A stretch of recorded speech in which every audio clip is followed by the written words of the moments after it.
Hi అండి, అందరూ ఎలా ఉన్నారు? బాగున్నారా? ఈరోజు మా అబ్బాయి పన్నీర్ కర్రీ చేయమన్నాడండి. అయితే దీనికోసం ముందుగా మనం 2 స్పూన్స్ నెయ్యి తీసుకుని దాంట్లో కట్ చేసుకున్న పన్నీర్ ముక్కలను వేసి ఇలా దోరగా ఫ్రై చేసుకోవాలి. చూసారా ఎలా కదుపుతున్నానో? అలా లైట్గా మెదపాలండి.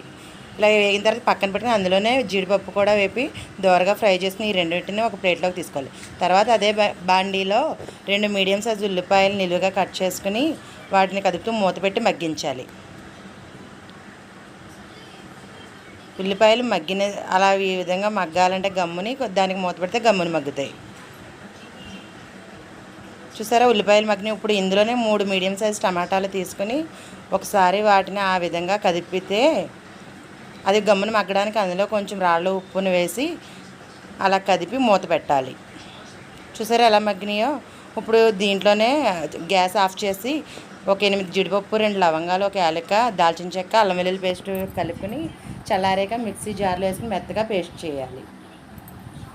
చూసారా మిక్సీ జార్లో వేసుకుని ఈ విధంగా పేస్ట్ చేయాలి.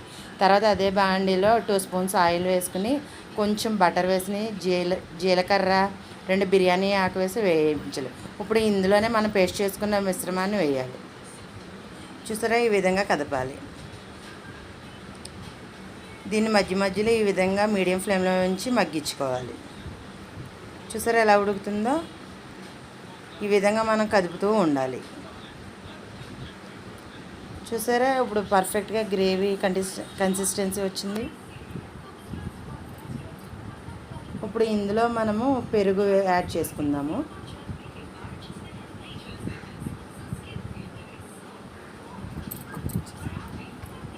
ఇప్పుడు ఇందులోనే మనం వేయించి పక్కన పెట్టుకున్న జీడిపప్పు, పన్నీర్ని యాడ్ చేయాలి. ఈ విధంగా కదిపి ఒకసారి మూత పెట్టి మగ్గించి మళ్ళీ అలా కదపాలి. తర్వాత ఇందులో మనం చిన్న గ్లాస్ వాటర్ యాడ్ చేసుకోవాలి.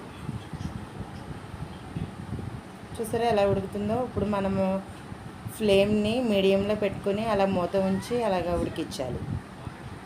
ఇప్పుడు మధ్యలో ఈ విధంగా కదుపుతూ ఉండాలండి, లేదంటే అంటుకుంటుంది. జీడిపప్పు పేస్ట్ వేసాం కదా. ఇందులోనే కొంచెం కొత్తిమీర వేయాలండి. ఉంటే మీరు కసూరి మేతి వేయండి, నా దగ్గర లేదు.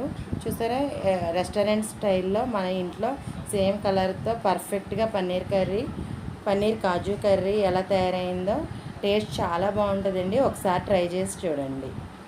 Please subscribe.